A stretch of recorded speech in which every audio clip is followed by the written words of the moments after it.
Hip hop ஆதி நடிப்பில் ஸ்கிரீன்ஸின் வெளியிடும் நட்பே துணை வரும் ஏப்ரல் 4 முதல்.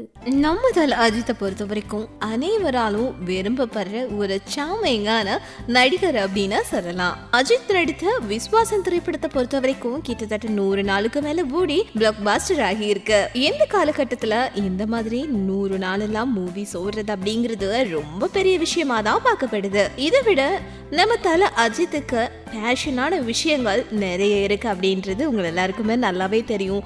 அதாவது பைக் ரேஸ், கார் ரேஸ், இப்படி எல்லாம் அவருக்கு ரொம்ப பிடிச்ச விஷயங்கள் நிறையவே இருந்தாலும் இப்போ பார்த்தீங்கன்னு சொன்னா அவரோட ரொம்ப பேஷனான ஒரு விஷயம் என்ன அப்படின்னு சொன்னா ஏர்கிராஃப்ட் மேலையும் ரொம்பவே ஆர்வமாவே இருந்துட்டு இருக்காரு. குறிப்பா ஐஐடி தக்ஷா டீமுக்கு இவர் மென்டரா இருக்காரு.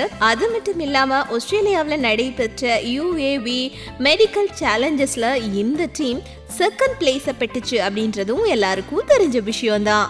என்னதான் அவர் மூவில பிஸியா இருந்தாலும் கூட விஸ்வாசம் ஷூட்டிங் பாயிண்ட்ல கிடைக்கிற குட்டி குட்டி அந்த கேப்ல கூட என்னதான் ஷூட்டிங்ல பிஸி ஷெடியூல்ல இருந்தாலும் கூட விஸ்வாசம் மூவி ஷூட்ல கூட தன்னோட டீமோட சேர்ந்து பறக்க விட்டு அந்த டீமுக்கு கொடுக்க வேண்டிய இன்ஸ்ட்ரக்ஷன்ஸ் எல்லாமே கொடுத்திருக்காரு. இந்த போட்டோஸ் தான் இப்போ இணையதளத்துல படு வைரலா பரவிட்டு வருது. நம்ம தல அஜித்தோட அடுத்த மூவி என்னன்னு பார்த்தா நேர்கொண்ட பார்வை. இந்த மூவி ஆகஸ்ட் 10 ரிலீஸ் ஆகுது அப்படின்னு சொல்லப்பட்டிருக்கு. இந்த மூவியை வினோத் இயக்குறாங்க. அது மட்டும் இல்லாம முன்னாள் நடிகை லேடி சூப்பர் ஸ்டார்னு சொல்லப்படுற ஸ்ரீதேவியோட கணவர் போனி கபூர் மற்றும் வித்யா பாலன் சேர்ந்து ப்ரொடியூஸ் பண்றாங்க.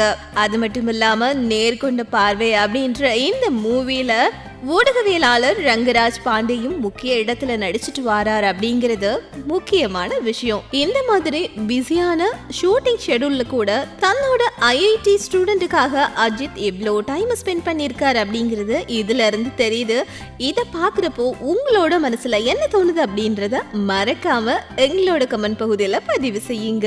அப்போ நான் கொஞ்சம் சோர்ந்து போயிருக்கிற நேரத்தில் எனக்கு அந்த படத்துக்கு போன வாய்ஸ் சூட் ஆகலை, இந்த படத்துக்கு போன வாய்ஸ் சூட் ஆகலைன்னு சொல்லும்போது, இல்லை சார், நம்ம எல்லா கேரக்டருக்கும் நிச்சயமாக சூட் ஆகிற ஒரு காலம் வரும், கவலைப்படாதீங்க அப்படின்னு சொல்லுவார். அந்த நம்பிக்கை